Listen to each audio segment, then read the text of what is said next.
This presentation is brought to you by Arizona State University's Julianne Wrigley Global Institute of Sustainability and a generous investment by Julianne Wrigley. Wrigley Lecture Series. World-renowned thinkers and problem solvers engage the community in dialogues to address sustainability challenges.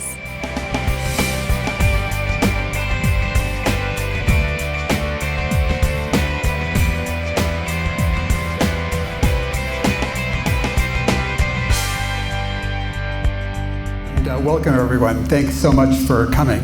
It's a great privilege for me to be able to introduce Christiana Figueres. Climate change is one of the most pressing issues on the international agenda, if not the most pressing issue. And I can't think of anyone who's been more central in the fight against climate change internationally than Christiana. She's been involved practically from the beginning, first as a negotiator for Costa Rica, then running an NGO, then as Executive Secretary of the UN Climate Change Secretariat, where she was instrumental in crafting the Paris Agreement, and now as the founder of Global Optimism. I've been involved myself in the climate change negotiations for quite some time, and I know firsthand how easy it is to succumb to pessimism or even worse, cynicism. The UN climate change regime often seems disconnected from the real world. It moves frustratingly slowly. People talk on and on as the world gets ever warmer. So it takes a lot of strength to keep a sense of optimism and purpose throughout this process. But that's exactly what we need if we're to address climate change successfully. And I think no one understands this better and exemplifies it better in her work than Christiana Figueres. As Christiana once observed, there's not a single achievement in the history of humankind that's been won if it has started with defeatism, with pessimism. It is only if we start with optimism and we inject the entire process with that confidence and with that trust and with the radical collaboration that comes with it that we can move forward, unquote. I've known Christiana now for many years in her various roles as a negotiator, as an NGO, as head of the Secretariat, and through thick and thin, I've very rarely seen Christiana lose her sense of optimism, her positive spirit. I remember bumping into Christiana in 2010 at the climate conference in Cancun, shortly after she'd taken over as head of the Climate Change Secretariat. At that time, the climate change process was in the doldrums, or it was really one of its lowest point. The previous year, the Copenhagen conference had ended in disarray, and many people were thinking that the process could completely unravel. So seeing Christiana was like a breath of fresh air. I don't know if she remembers that I bumped into her in Cancun. She was realistic about the challenges, but she was undaunted either by the state of the negotiations or by her new role as secretary of the process. A job that Elizabeth Colbert of The New Yorker once described as having the very highest ratio of responsibility to authority. And that was the job Christiana had. Her attitude was, how do we move on and make progress? As she once said, no matter what the challenge ahead of us, when we hit a barrier, that's the moment when we have to become very stubborn and understand, here's a challenge, here's a problem, here's a barrier. That's not going to stop us. We're going to figure out a way around it. I want to emphasize the word stubborn, which Christiana frequently uses, because Christiana's optimism, in my view, it's not naive. It's an optimism born out of necessity. It's a stubborn optimism. So I think it's very fitting that the name of her new NGO is called Global Optimism. As Christiana's introducer, let me just say a few words about her background, which is very interesting. Her father was 3-time president of Costa Rica and was the leader of Costa Rica who abolished its army. Her brother also served as president of Costa Rica, and her mother, originally from the US, was the Costa Rican ambassador to Israel and later a member of the Costa Rican legislature. Christiana attended college in the US at Swarthmore and earned a master's degree in social anthropology from the London School of Economics. Before entering the world of climate change, where she's been such a huge star over the last 20 years, she served in the Costa Rican Ministries of Planning and Agriculture and worked on renewable energy in the Americas. In closing, let me just say that what makes Christiana so effective, I think, is not only her optimism, but also her toughness, her sincerity, and her incredible warmth. And I think as well, her ability to listen and understand other people's perspectives, an ability that's, I think, maybe comes out of her background and training as an anthropologist. Christiana will be speaking this evening about her new book, The Future We Are Choosing, Surviving the Climate Crisis. Please join me in welcoming Christiana Figueres.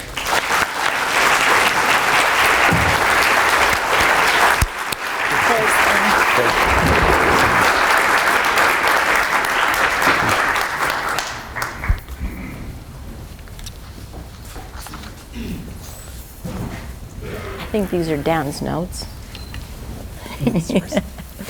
So good evening, everyone. Is the microphone functioning okay? There's a horrible echo here. Am I echoing over there? No? Okay, good. I'll put up with the echoes. Well, Dan, thanks very much for that lovely invitation. And as you were reminding me that I self-call myself a stubborn optimist, I thought maybe I have to tell you why. That's because when I was 3 years old, my father, then president of the country, was out doing something quite unusual for him. He was out playing croquet, which is the only game he ever did. And I thought, you know, he hasn't really paid attention to me in like a whole year. So maybe I have to do something to get his attention. So I watched very carefully to see which ball he was playing. He was playing the red ball, which is actually very good because you can see very clearly where the red ball is. So I just watched to see, you know, he played the red ball, and then I saw who else is in the row. And just before it was his turn to play the red ball, I marched over and planted myself right in front of the red ball. Well, my father, who was an incredibly patient person, came up to me and said pelotita, which was his nickname for me because I was as broad as I was tall, and this was when I was 3 years old, and which means little ball. And he said, "Little ball, please move." And I pretended like I hadn't heard a thing. And he said it several times, and I just, you know, stood my ground. And he finally lost his patience, which I saw my father do very, very infrequently. And he just picked me up from the scuff of my neck and threw me across the croquet field. And I landed way over there, picked myself up, decided I am not going to shed a tear. I'm going to clean myself off, figure out where he's next playing, and march myself straight over to the red ball again. Well, you can imagine, right? So my family, since the time of 3, have determined that I am the most stubborn of the family. And the fun thing is that 60 years later, because I'm now 63, I have actually concluded that it's a good thing to be stubborn if it's for the common good. I'm not quite sure I would have known that when I was 3, but today we really have to know that no matter what happens, no matter if we feel that we're being thrown around or, you know, whatever comes at us, we have to be stubborn because there is no other option but to address climate change in a timely way. And it's not easy. It's never been done before, so we have to invent it as we go, and we're under time pressure, but it's got to be done. So just because of that, we have to be stubborn, determined to actually get it done. So let me start by asking a question that is not very often asked, but that is important just to understand where we are in the history of humanity. How many of us here tonight were born in the 50s or before?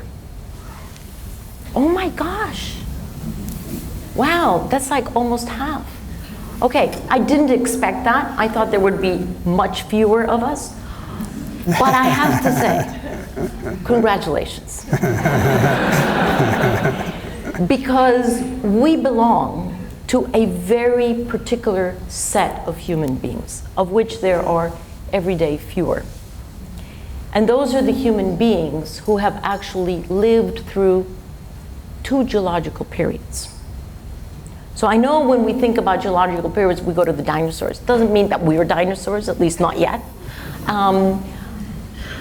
But can you imagine that geological periods used to move slowly?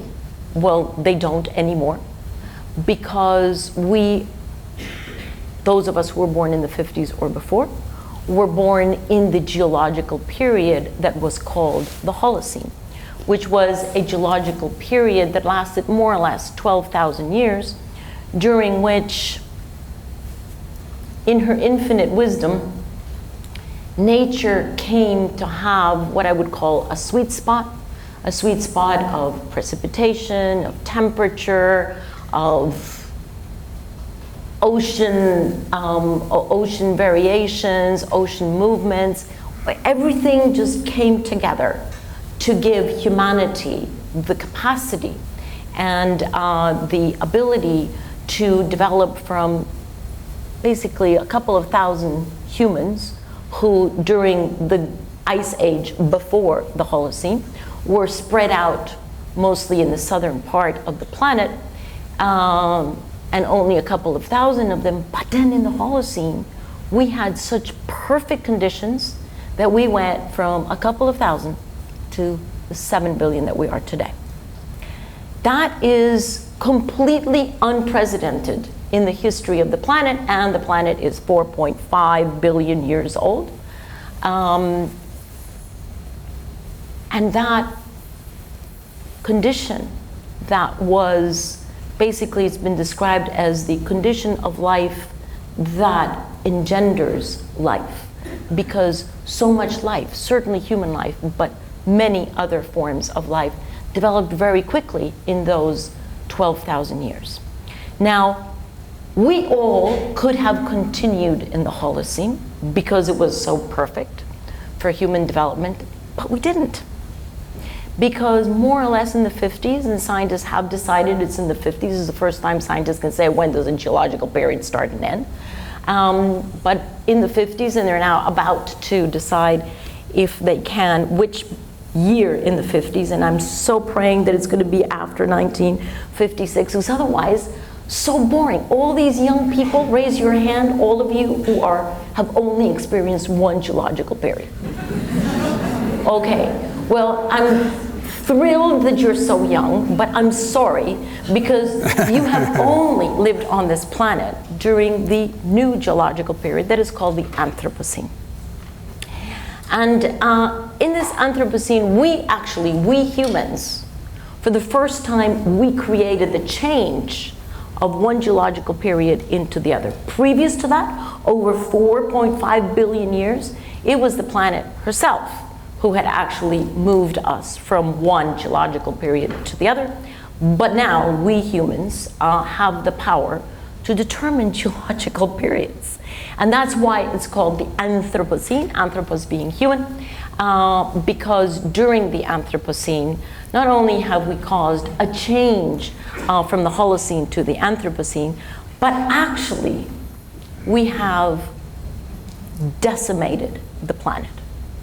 And everything that you will read about the Anthropocene is about the story of the decimation that we have wrought upon the planet. So we have, in these few decades since the 50s, we have decimated 60% of the species that used to exist. We have cut down at least 1/3 of the trees that used to be here. We have endangered 1 million additional species in addition to the 60% that we've already made extinct. And we have caused such levels of CO2 emissions that we today have concentrations of greenhouse gas emissions in the atmosphere that go way beyond anything that ever has been measured. In fact, just in the last 10 years, just in the last decade, we put out the equivalent of greenhouse gases that we had put out over the last 2 centuries. Just to get the sense of, how the destruction capacity of humans has actually just gone so exponential.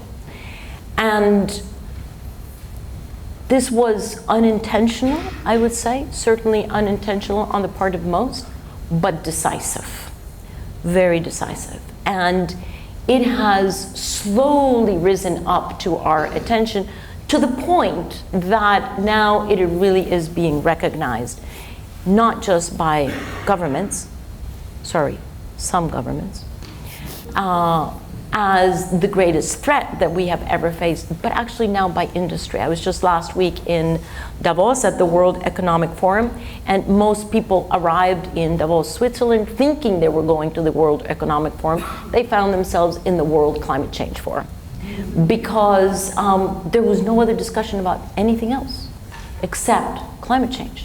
In fact, the survey that the World Economic Forum does every year before the Davos conference, which is a survey of at least 1,000 industry leaders and some public sector leaders, and they always ask what are the top risks to economic growth, to economic stability, and to business. And this year, for the first time, and Davos has now been going 50 years because this is their 50th anniversary, for the first time, the top 5 risks were not trade wars, was not cybersecurity, it was not economic recession. The first top risks were all environmental. Top number 1, climate change. Top number 2, climate change. Top number 3, climate change and biodiversity. And then 4 and 5, local environmental issues. But all 5 top were environmental issues. That tells you that for the first time, it's not because this is the first time that those are the greatest threats.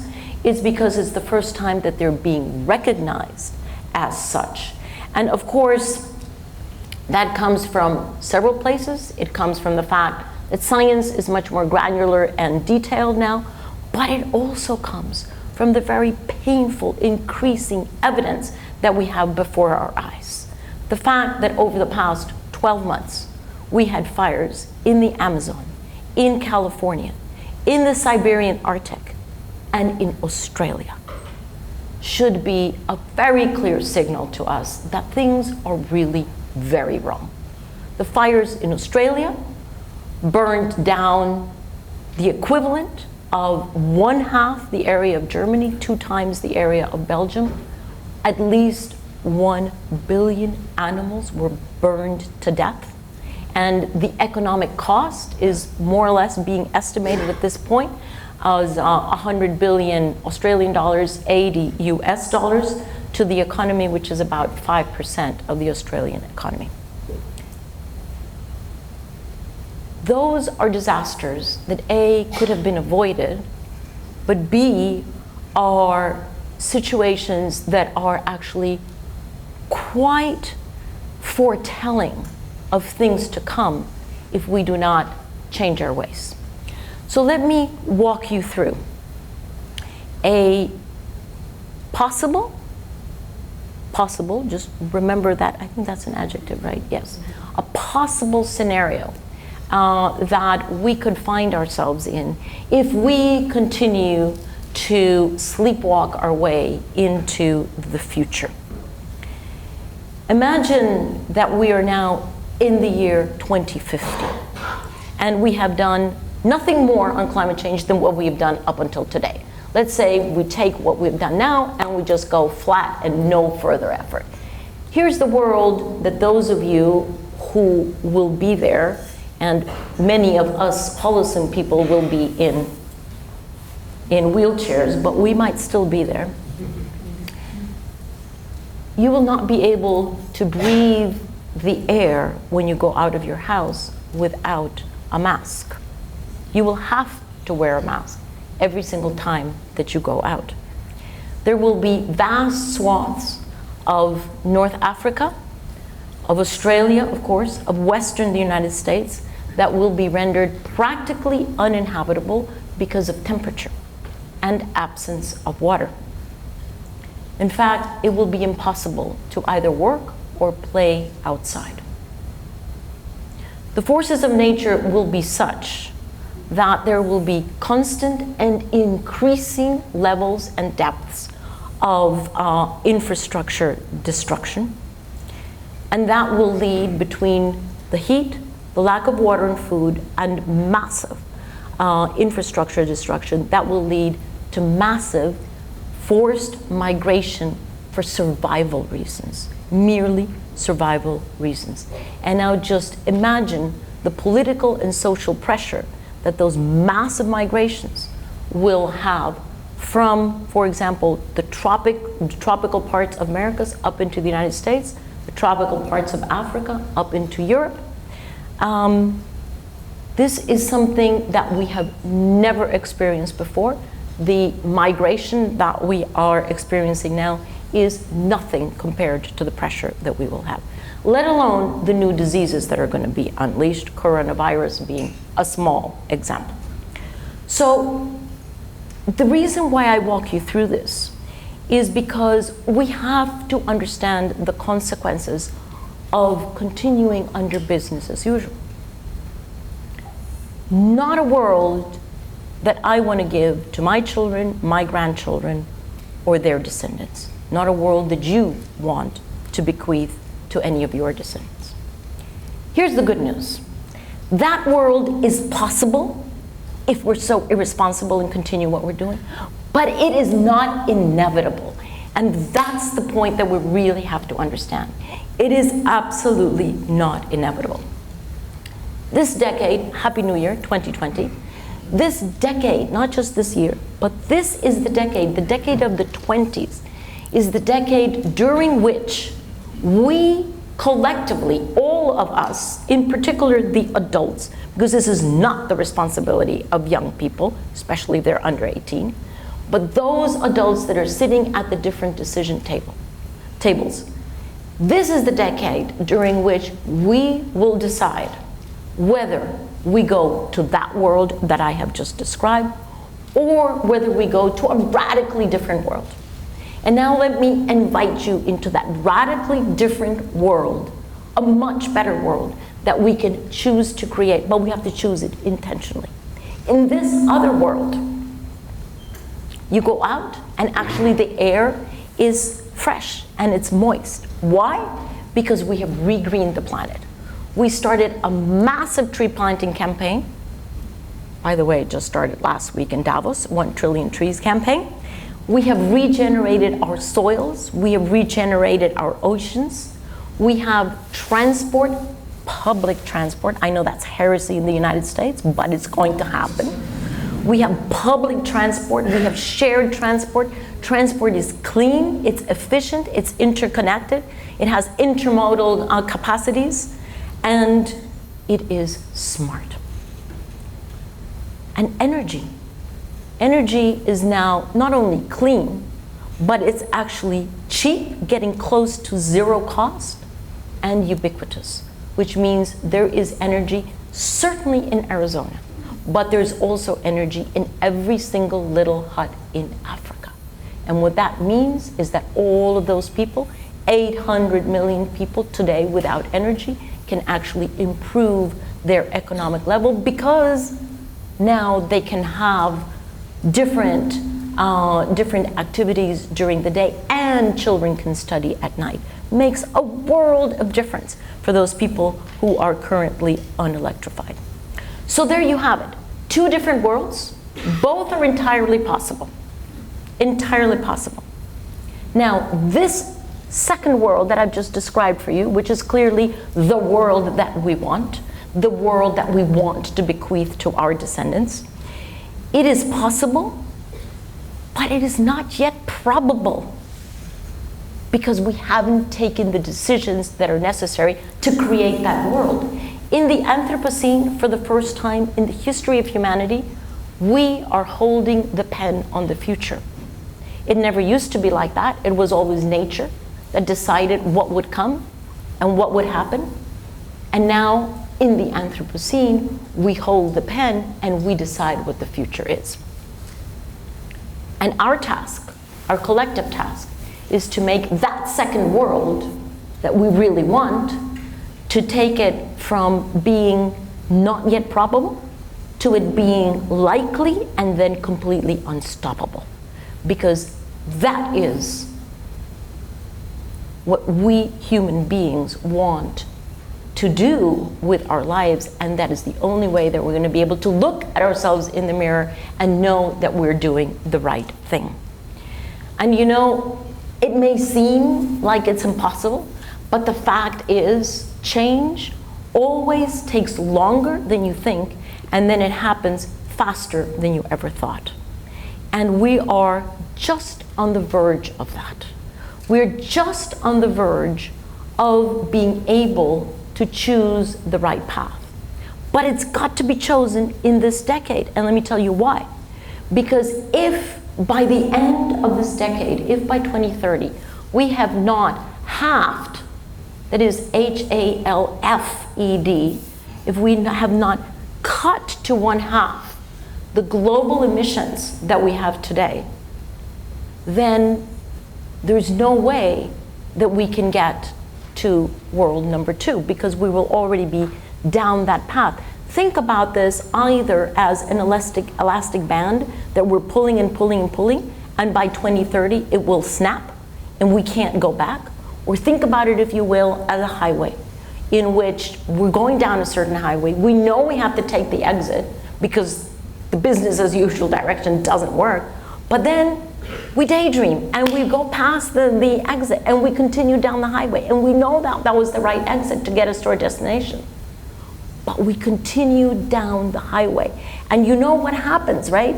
You miss the exit and you go down miles and miles and miles on the highway, fully well knowing that you wanted to go in the other direction, but then it's too late. And the fantastic and scary fact about the next decade is that it is the only time in human history that we have the possibility of that choice. Because my parents and their generation never had the technologies to be able to address climate change. They never had the accumulated capital in the financial markets, and they certainly never developed the policies. We have that. We have the technologies, we have the accumulated capital, we know the policies, so we actually have all the levers in our hand to actually make that choice. However, if we don't, by 2030, it'll be too late to make that choice, because we will already have loaded the atmosphere to such an extent that there is no way that we can actually put the genie back in the bottle. So no pressure, no pressure. This is the decade, and I actually think that we're incredibly privileged to be alive, and in particular to be adults during this time in which we are witnessing and contributing to the major transformation of humanity ever. It is a huge responsibility, it is a privilege, it is an opportunity, not given to any humans before us or after us. So here we are. Why do I think that this is entirely possible? Let me give you a couple of factors that are already happening that are helping to accelerate the transformation that we need to go from gradual and linear to exponential. Because at this point, gradual and linear ain't gonna cut it. We have to go exponential. So, a couple of factors. I already mentioned the fact that science has become much more certain, much more granular, much more detailed, and much more predictive. That wasn't so even 5 years ago, but especially since October of 2018, when the Intergovernmental Panel on Climate Change, climate scientists of the world, published the groundbreaking report in which they explained the difference that we will have if we go to 1.5 degrees centigrade as global warming or 2 degrees. And you will think, well, you know, actually 1/2 degree, what's the big deal? Honestly, what's been the temperature change between this morning, today at noon, and right now, right? Much more than that. So what's the big deal? Well, the big deal is that, first of all, that temperature is an average temperature around the world, so it's not, you know, variations during the day. But here's the difference. If we go to 2 degrees versus 1.5, which are the two destinations in the Paris Agreement, we will have caused 2 to 3 times as much biodiversity loss. We will have caused 2 to 3 times as much physical destruction of infrastructure, have to build it up again, or you leave for some other country, and we will have condemned 2 to 3 times as many people to water and food conditions that do not support life. So science is pellucidly clear. There is no way that we can let global warming go to 2 degrees. And we thought that 2 degrees was ambitious enough. Now we know, reset the GPS, reset the navigation system, we are going for 1.5 because anything other than that is immoral. So science has been a very important factor of accelerating change. Second factor that I wanted to share with you, more pounding evidence. As I mentioned, Australia, floods in Dubai and Abu Dhabi. You know, those people, they don't even have a river, okay? They don't have rivers. They have to desalinate every single drop. Well, those cities were flooded. That is unheard of. It is completely unheard of. And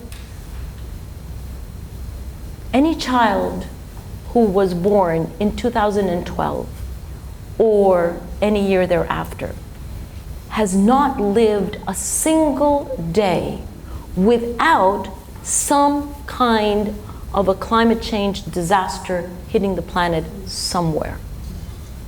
Not a single day in the past 12 years. That is unheard of. We are already in a completely changed environment. The pounding evidence that is in front of us has also led to the acceleration of change. The third, and this is so cool, young people on the streets. Please raise your hand if you are an activist and you've been on the street at least once. Doesn't matter how old or young you are. All right, fantastic. Honestly, the fact that young people have decided, finally, in my book, finally to go to the streets is fantastic. Because as we're understanding, the worst impacts of climate change, if we don't do our homework, are going to be wrought on young people. And they should be on the streets, in front of parliaments, in front of city halls, everywhere, in front of companies, really demanding their right. This is a human right. This is a human right. The right to clean air, the right to life, the right to home, to land, to water, to education. Those are all human rights. We are taking away those human rights from young people. Of course they should be on the streets. There are not enough of them yet. There are millions of young people, and they're being supported by their teachers, their professors, scientists, their grandparents, their parents. Sometimes the parents complain, other times they're on the streets too. We should all be there. We should all be there, shoulder to shoulder with our young people. And that's a good thing. It's a very good thing that we are being reminded constantly of our accountability. For God's sakes, let adults act like adults and do what we have to do. The interesting thing about that civil disobedience that the young people are doing is that there is abundant literature that shows two things. Number one, civil disobedience is successful when it is those who are most affected that go to the streets. That's very interesting, right? So you can think about the civil rights movement in some countries, the right of women to vote, in South Africa. You can think about all of those huge movements of social and political change. They actually got accelerated when those who were most affected went to the streets.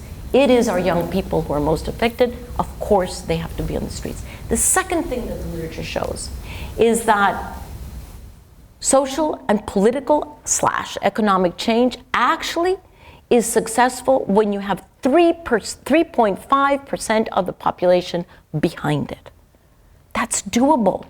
We don't need 100% of people in this country or in any other country out in the streets.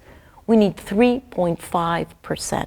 And that has been shown to be the tipping point when finally major decisions are taken. That's doable. We can definitely do that.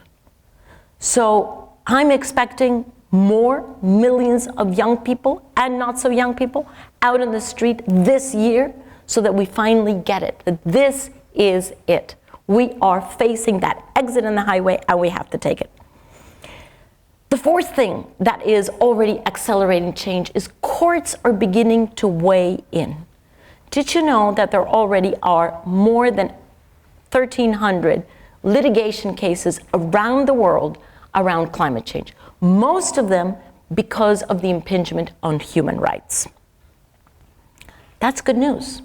And those litigation cases are spread across 28 countries. 3/4 of those litigation cases are in which country? Sorry? Yes. That's no coincidence. Hello? Right? There's no coincidence. 3/4, okay? 3/4 of those litigation cases are in the United States. Are they being successful? There's a fantastic word in German that I wish existed in every other language, but it doesn't, which is Jein, which is both yes and no. Now, Latin Americans, we always say yes and no to every question, but we still don't have a word for it. But are litigation cases being successful? Well, no, they're not yet being successful, certainly the ones in the United States, because they're not reaching the legal decision of whatever the level of court is. But they are being successful because the entire legal force is now really focusing on the nexus between human rights and climate change. That is a good thing.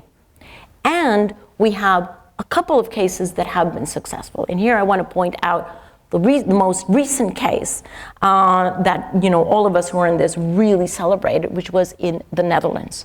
A case that started 3 or 4 years ago, small NGO that actually wanted to take its government to court because they said, whoa, the Netherlands is not doing enough to protect us citizens, and they're not reducing their emissions enough. So 3 to 4 years, and the litigation went every time to a higher court, and finally, the Supreme Court of the Netherlands came out, I think just 2 weeks ago, to say, yes, we agree with Urgenda, which is the NGO, and we force the government to reduce its emissions by 25% by the end of 2020. Woo! All right. So, Dan is the lawyer here, and I'm sure there are many others, and we'll know the implications of that. But as far as I'm concerned, this begins to have a ripple effect, right? And Supreme Courts throughout the world are probably looking around their shoulder going, oh my God, what should we be doing? I come from Costa Rica, and on Monday, I'm going to be at the newly elected judges of the Inter-American Court on Human Rights, which is the highest court in the whole of Latin America on human rights. All of their new judges are going to be sworn in on Monday. And what do they want to pick up on their day that they are newly enrobed, invested, I'm not sure what verb to use. They have asked me to come and talk to them about the nexus between human rights and climate change. This is the Inter-American Court of 21 countries in Latin America. So you can see that this is taking over. It doesn't mean that this is going to be solved by the courts, but it does mean that there is yet another push. Just like the activists are pushing from one side, the courts are beginning to push from another side, the pounding evidence, the science. You can see how this puzzle is beginning to build up. Call it a tsunami wave that is actually taking place here. The fifth piece that is actually accelerating change here is corporate behavior.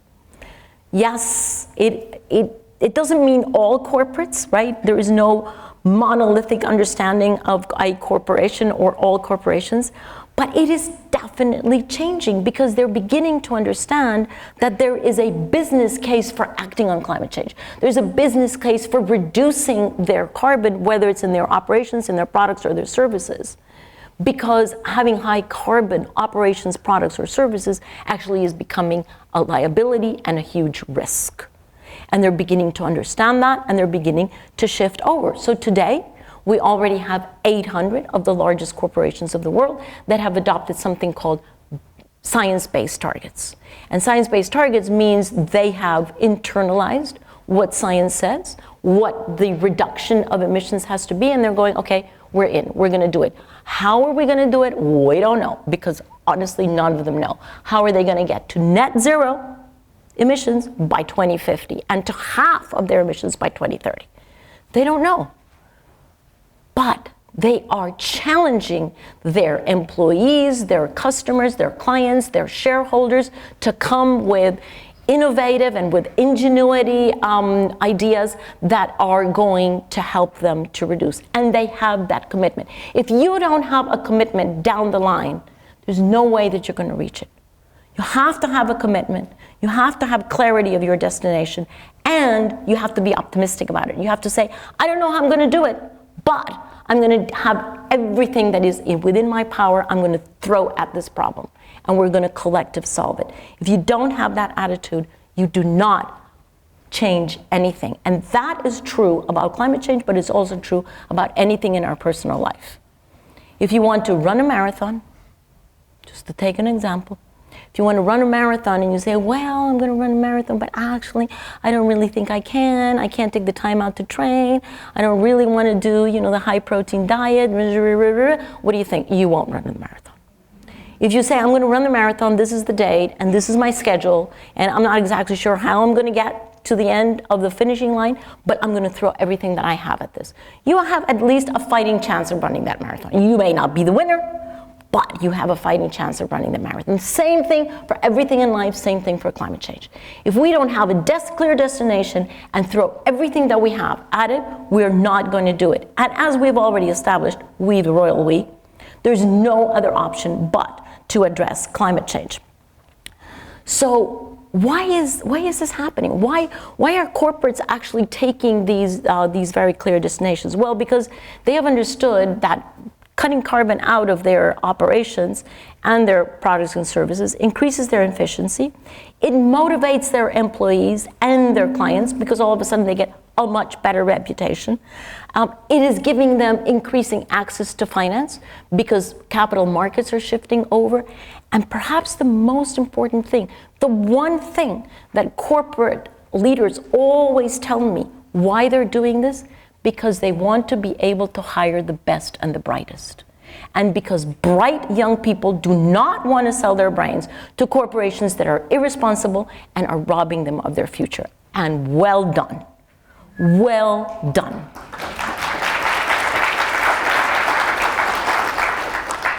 The last piece that I wanted to share with you that is pushing this transformation is, as I've quickly mentioned, the capital markets. They are also beginning to shift because they have understood that it's risky, that in continuing to be invested in high carbon assets, in coal, in oil, in gas, is actually very risky because those sectors are losing their value in the market.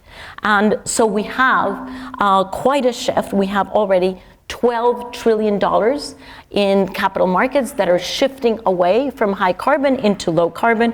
We have a new alliance of asset owners that are up to $5 trillion now, which are top of the financial food chain is asset owners because they instruct the asset managers what to do, how to invest the money. They also instruct the companies that they partially own. And they have actually decided they're going for 1.5 and no more. How are they going to do it? They don't know. But are they going to do it? Hell yes. Because as they say, there are no jobs and no clients on a dead planet. So they got it, okay? The penny has fallen and they are doing it. And our dear and beloved Larry Fink, the CEO of BlackRock, the largest asset manager in the world, manages $7 trillion, has been a renegade on climate for years. Finally, last week, wrote a letter to all of the companies, and he owns a piece of every company in the world, saying, okay, I get it. This is my interpretation of the letter. It was a little bit more polite. Okay, I get it. Okay, you know, high carbon assets are actually pretty risky. So everybody please start to reduce the carbon in your portfolios and in your products and services. And by the way, BlackRock is no longer going to finance any coal. We're out of coal. That begins the process. So, none of these pieces of the puzzle that I have laid out for you individually is actually going to get us to where we need to go. But together, what they're doing is they're beginning to construct an upward spiral that is getting every day quicker and quicker, and getting us closer, but not yet, to where we need to go. So that's the good news. And each one of us can actually imitate, to a certain extent, that positive upward spiral and contribute to it. Because we are now so backed up against the wall. If we had 30 years to do this, we could say, fine, let all of those big picture, right? Because all of that is big picture. Let all of that, let the governments, let the corporates, let the finance people sort this out, and eventually I'll do my thing. Well, maybe that could have been a good excuse 20 years ago, but we have now backed ourselves up the walls so badly that now we need both systemic changes, which I've just mentioned, but we also need bottom up. Every single one of us has to contribute to this. So, how can you contribute? Couple of levers that you have at your hand. First, political pressure. Very important. That includes going to the streets. Not enough people in the streets in the United States, okay? You're totally outnumbered in Europe. Got to get more people out in the streets in the United States. So go to the streets. The ballot box, not that it's an issue this year in this country. It's very important to really understand, and let's not take voting for granted, okay? It's not every human being that has the privilege to live in a democracy. So take that privilege very seriously. And this year, the election of this year in this country is fundamental to deciding the future of this planet. And that is no exaggeration. So exercise your vote, your right to vote at all levels. And stand for office. Particularly the young people, particularly the young women. Stand for office and change it.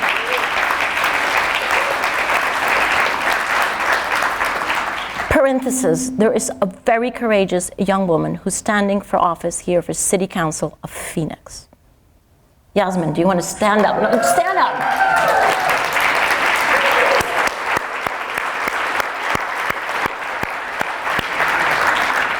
That's the kind of leadership, that's the kind of courage that we need. So, you know, get with it, because don't sit back, right? This is the moment to go all in. It's an all-person, all-sector, all-in effort.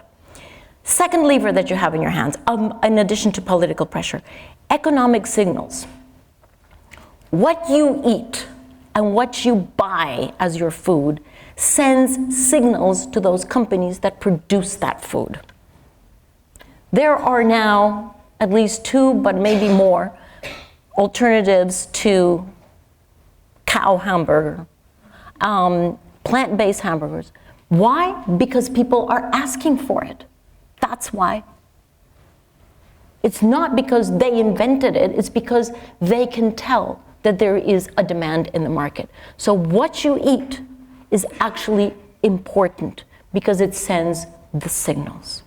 What you buy, whatever you buy, all the stuff that we buy. First of all, do we really need all the stuff that we buy? Number one, you know, let's look at our consumerism, because we don't need everything that we buy. How much junk do we have in our closets that we bought, we used 2 times, and then we put it in the closet? We say kids, you know, don't have the attention span because you give them a toy, they use it for 6 months, and then they forget about it. We adults do the same thing. So, you know, how many of our toys do we really need? Let's look at that. But if you really need it, really, you have to start demanding low-carbon products and services constantly. Transport, This is the country, I'm very sorry, but this is the country of most irresponsible transport. Because the system hasn't responded differently, and because they haven't felt the pressure from consumers to give them something different. So consumers have to send the signals of what you need. And savings. All of you who are in a position, and by the time you're my age, hopefully you're in the privileged position of having some savings, do you know where those savings are? Because if they're invested in coal, you're in big trouble. Big trouble. Because coal is losing its license to operate and its value in the market. And if you're invested in oil and gas, you have a few more years, but that will also go. So find out where your savings are. Find out. Because if you are still propping up industries that belong in the museum, you're not doing anyone a favor, and you're certainly not doing your children a favor. And the third thing that is in your hands is this amazing, I don't know if this noun exists, but we're just going to create it right now, massification. Does that exist in English, massification? Anyway, what I mean, the potential to massify any movement. Given the social media that we have now, and that some of you understand, and I only understand partially, but look at the Arab Spring. Look at Hong Kong. Look at all of these amazing, dramatic changes that are taking place just because it's facilitated through social media, and that means that you can exponentially grow your voice and the number of bodies on the street, the number of bodies doing the right kind of purchases or not purchasing, but the massification potential that is in your hands is something that you should really take very seriously. So let me conclude by saying, how lucky are we? We are up against the most amazing challenge that humanity has ever faced, and yet we hold the pen. We can write what we're going to do over the next 10 years, because each of one of us does have the decisive capacity to change what we're doing and do something very different about our own lives, certainly, but also the signals that it sends to the system change. It is an incredible opportunity. We should actually hold ourselves as very lucky, as very privileged. Can you imagine the stories that you will be able to tell your grandchildren and those after, that you contributed to the most important change of humanity? We're holding the pen. Don't drop it.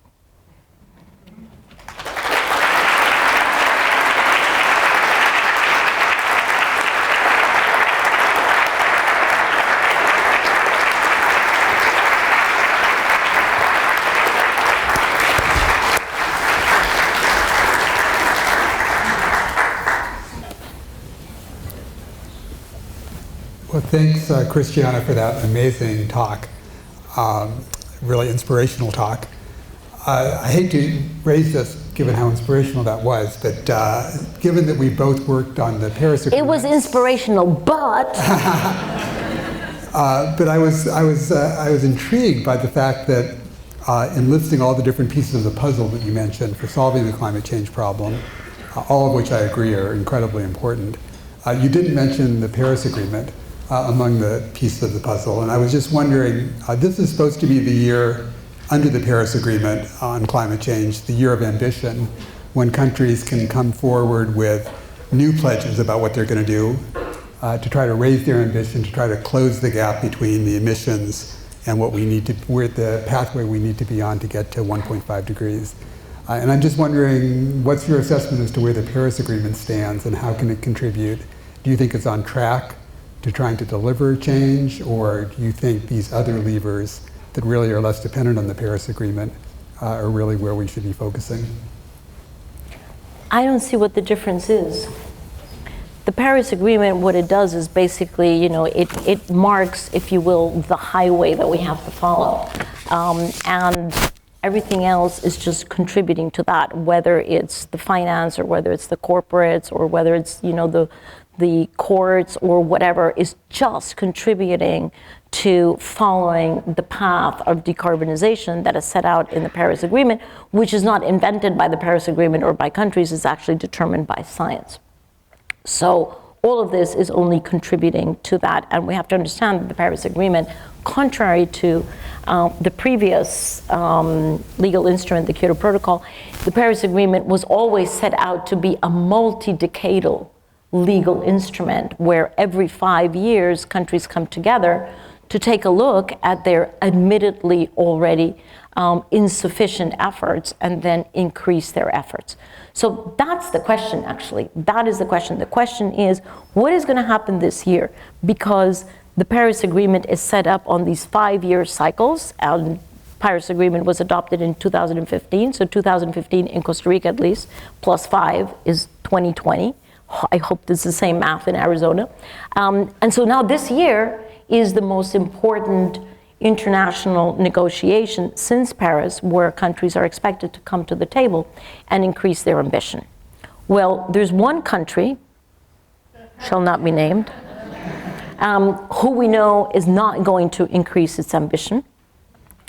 We already know that that country will exit the Paris Agreement the day after the national election. The universe has a funny way of doing things. And then it's really going to depend, obviously, on the results of the election, whether the United States can duck back in, because they would be able to do so immediately on the first day of enlightened leadership in the White House, or whether they stay out. The problem with them staying out is, with the United States staying out for yet another 5 years, is that it gives cover to some countries that came into the Paris Agreement under unanimity, but came in just a little bit dragging their feet, but they came in.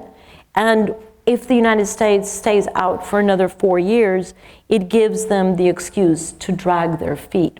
On the other hand, one can say, well, the list of countries that have exited the Paris Agreement is a long list of one. There's not any other country that has followed suit. It doesn't mean that they will increase their ambition. So, jury is still out as to what's going to happen at the end of this year.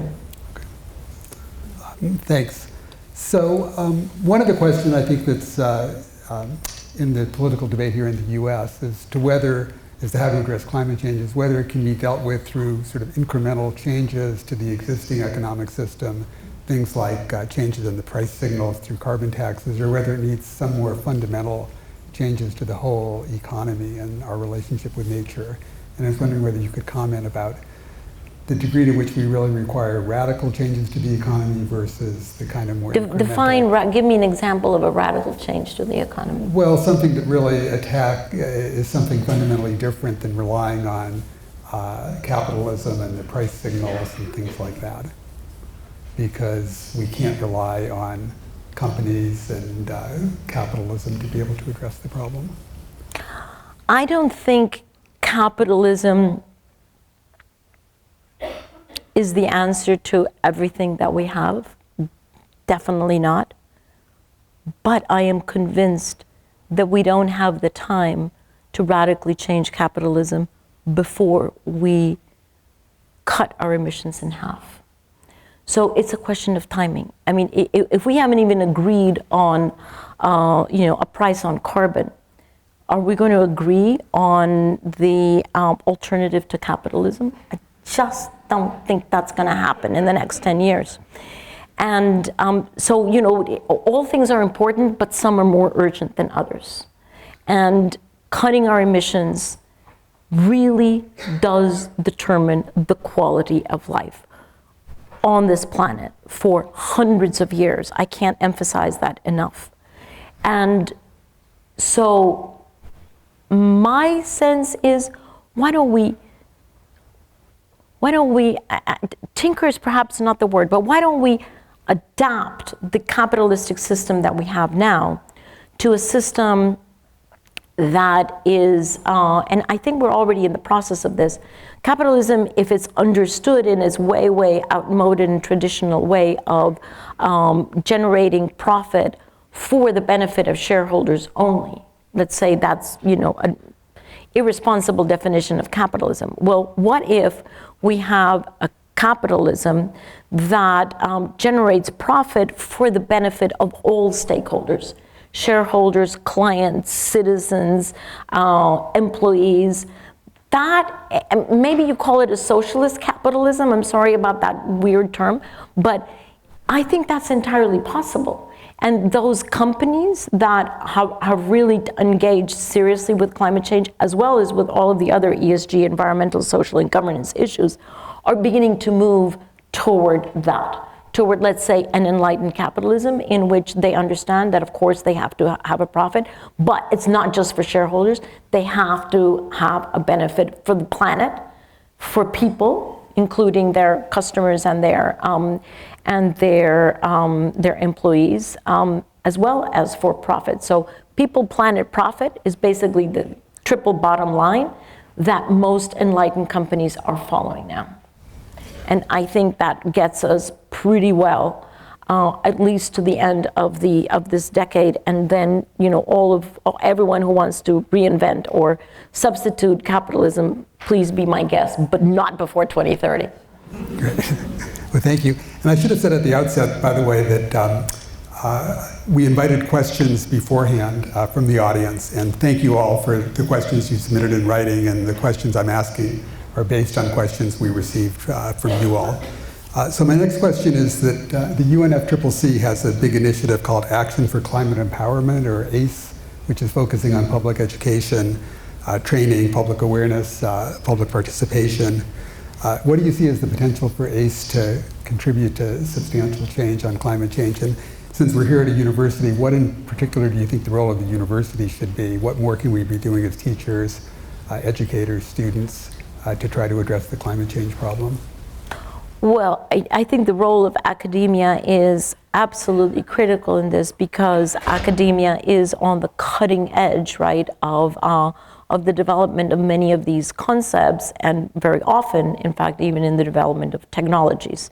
So the role is a very clear role. Where I get concerned, and it's not the case here, but I get concerned in some dearly beloved academic institutions where there's a lot of teaching and there's a lot of research, but we don't walk the talk.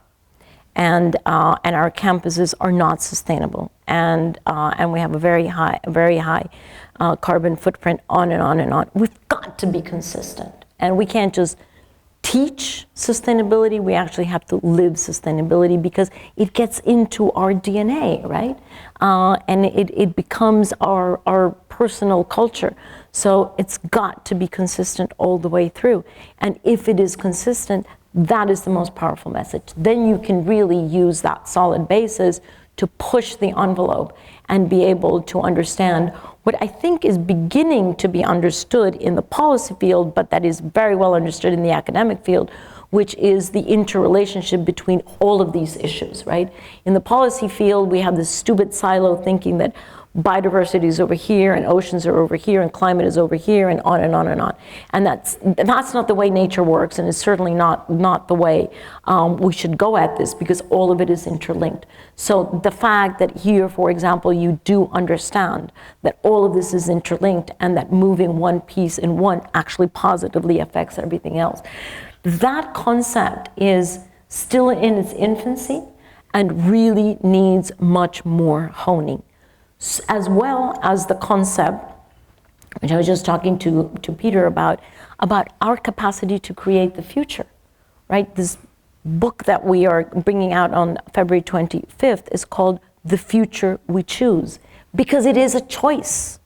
We have to wake up to the fact that we either sleepwalk our way into something that we don't want, or we choose to do differently, but it's got to be an intentional choice.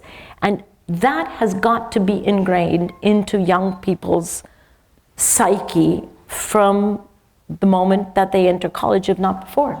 We've got to understand that we have the power of choice, that we are not the victims of the past. We are the creators and co-creators of the future.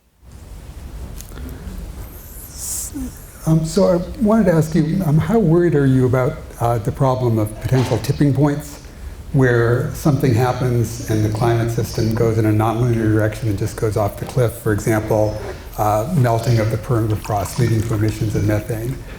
It seems to me that's something that doesn't get maybe enough attention in thinking about a response, that it may be that we don't have the luxury of just sort of slowly reducing our emissions and trying to keep the temperature down, that we might go over some cliff where there's a dramatic change. And I'm just wondering how worried you are about that's very, very concerning, and that's the reason why we have to cap our emissions by 2030, because if we don't, we will go over some of those tipping points, and then we've totally lost control, right? Because if you have, for example, a rapid conversion of the Amazon, if that moves over, which it's very close to doing, from being a carbon absorbing ecosystem to actually being a carbon emitting ecosystem, then that takes us way beyond the carbon budget.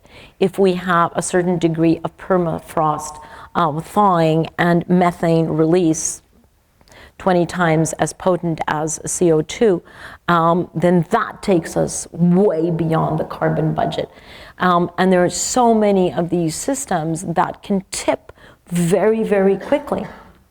Australia, to come back to that example, we don't know yet, but there are many biologists that are actually quite concerned that not only will we not recuperate those billion animals that burn to death, but that we may not recuperate the ecosystems that are so unique in Australia.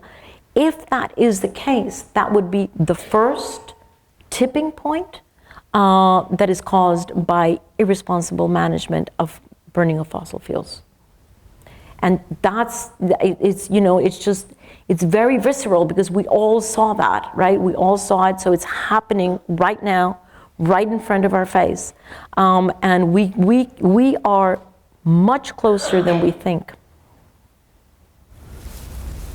So we're here in the US, and I think it's entirely appropriate for us to be focusing on the US and what the US should be doing more to address climate change and the effect of the US pulling out of the Paris Agreement. But I think the fact of the matter is, even if the US were able to get its house in order, which is a big if, most of the emissions growth in the future is going to be coming from countries like China, India, East Asia. And I'm just wondering, you travel around the world all the time, and I'm wondering, these different pieces of the puzzle that you were mentioning in solving the problem, what hopeful signs do you see in countries like China that they're going to turn things around? Because if they don't turn things around, it really doesn't matter what the rest of the world does, we're still going to be in trouble. Yes, correct. So China and Southeast Asia are currently the largest burners of coal.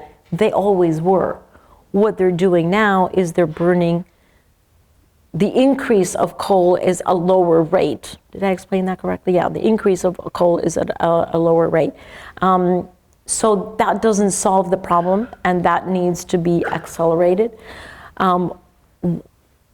Perhaps the greatest threat to us not being able to address climate in a timely fashion is the fact that since the United States since the Rose Garden speech, who remembers that Rose Garden speech when he announced that he was leaving the Paris Agreement? Poor roses, did you notice they all went?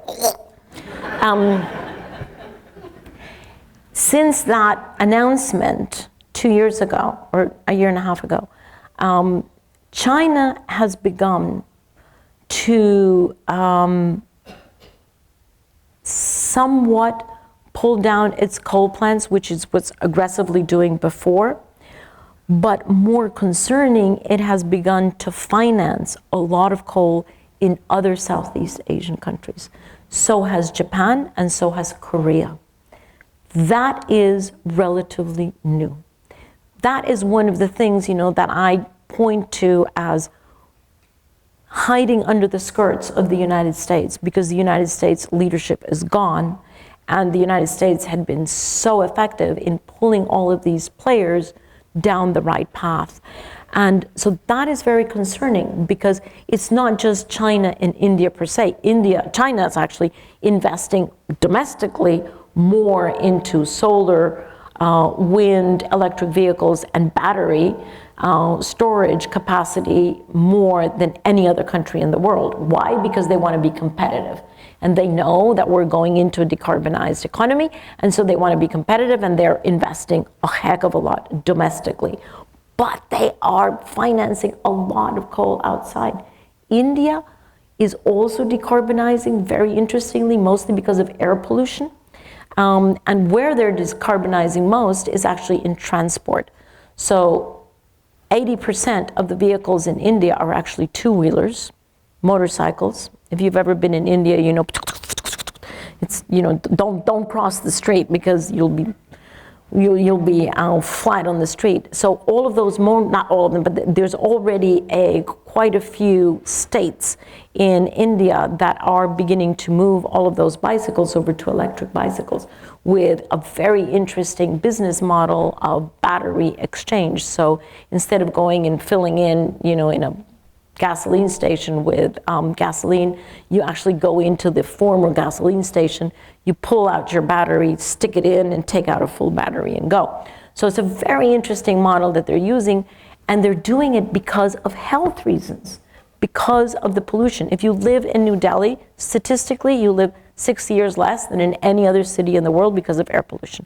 So they're doing it for different reasons. But financing of coal in other countries is absolutely inexcusable. And the United States used to put pressure on that, and they don't now. So we're almost out of time, but I just wanted to ask you one last question. I think I know the can answer. I just say something? Yes. Thank you for calling your country the United States. I really appreciate that, and let me say why.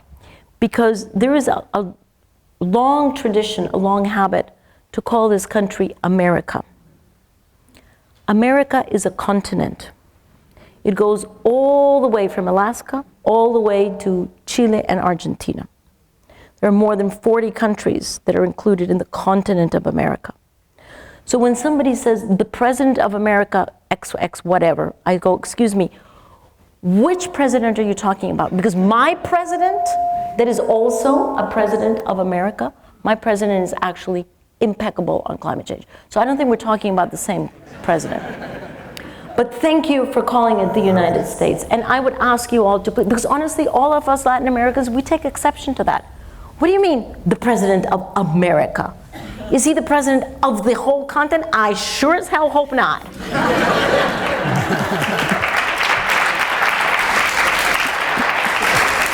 Well, thank you.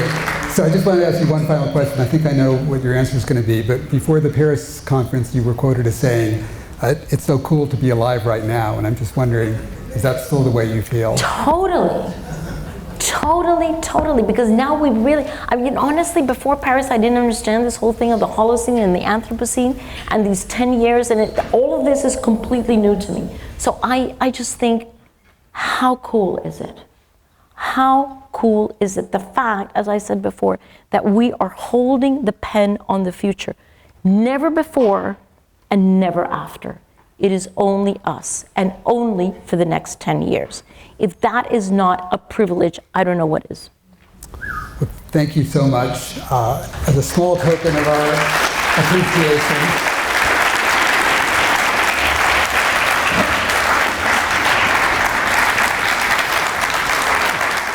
This presentation is brought to you by Arizona State University's Julianne Wrigley Global Institute of Sustainability for educational and non-commercial use only.